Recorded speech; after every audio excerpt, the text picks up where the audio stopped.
KVK ಕಾಲೇಜಿನ ಪೋಷಕರು ಹಾಗೂ ಕಾಲೇಜು ಆಡಳಿತ ಮಂಡಳಿಯ ನಡುವಿನ ಗೊಂದಲಕ್ಕೆ ತಾತ್ಕಾಲಿಕವಾಗಿ ತೆರೆ ಬಿದ್ದಿದೆ.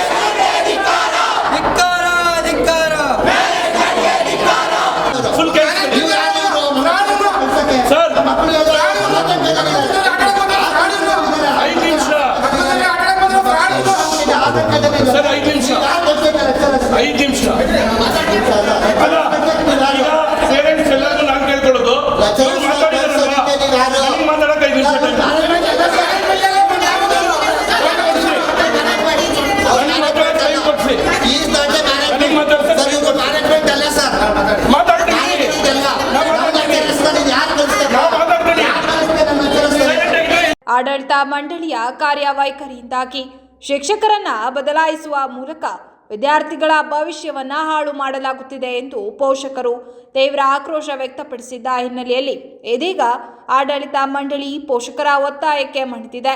ಹೊಸ ಶಿಕ್ಷಕರ ನೇಮಕಾತಿಯ ನಿರ್ಧಾರವನ್ನು ಕೈಬಿಟ್ಟು ಪ್ರಸ್ತುತ ಸೇವೆ ಸಲ್ಲಿಸುತ್ತಿರುವ ಶಿಕ್ಷಕ ವರ್ಗವನ್ನೇ ಮುಂದುವರಿಸಲು ತೀರ್ಮಾನಿಸಲಾಗಿದೆ.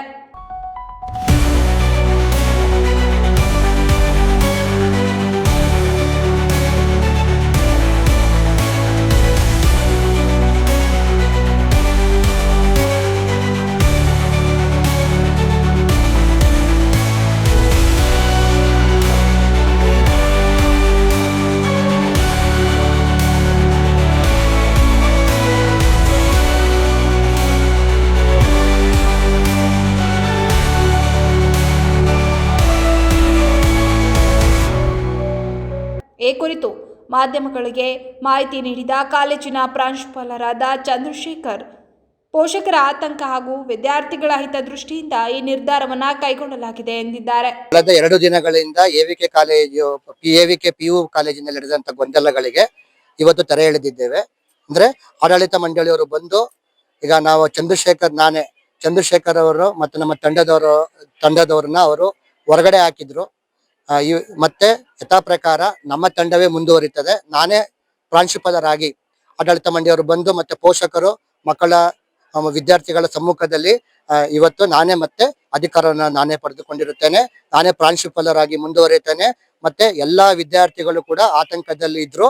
ಅವ್ರಿಗೆಲ್ರಿಗೂ ಕೂಡ ನಾನು ಭರವಸೆಯನ್ನು ಕೊಟ್ಟು ನಮ್ಮ ತಂಡ 2 ವರ್ಷದಿಂದ ಹೇಗೆ ಮುಂದುವರಿಸ್ಕೊಂತ ಬಂದಿದ್ವೋ ಅದೇ ತರ ನಾವು ಮುಂದುವರ್ಸ್ಕೊಂಡು ಹೋಗಿ ಇನ್ನೇನು 2-3 ವಾರದಲ್ಲಿ ಅವರಿಗೆ ಪರೀಕ್ಷೆಗಳಿದಾವೆ. ಆ ಪರೀಕ್ಷೆಗಳಿಗೆ ನಾವು ಉತ್ತಮ ರೀತಿಯಲ್ಲಿ ವ್ಯಾಸಂಗ ಮಾಡಿಸಿ ರಿವಿಷನ್ಸ್ ಎಲ್ಲ ಕೊಡಿಸಿ ನಮ್ಮ ತಂಡವೇ ಮುಂದುವರಿತದೆ ಅಂತ ಹೇಳ್ತಾರೆ. ನಾನು ಮಾತನ್ನ ಮುಗಿಸ್ತೇನೆ.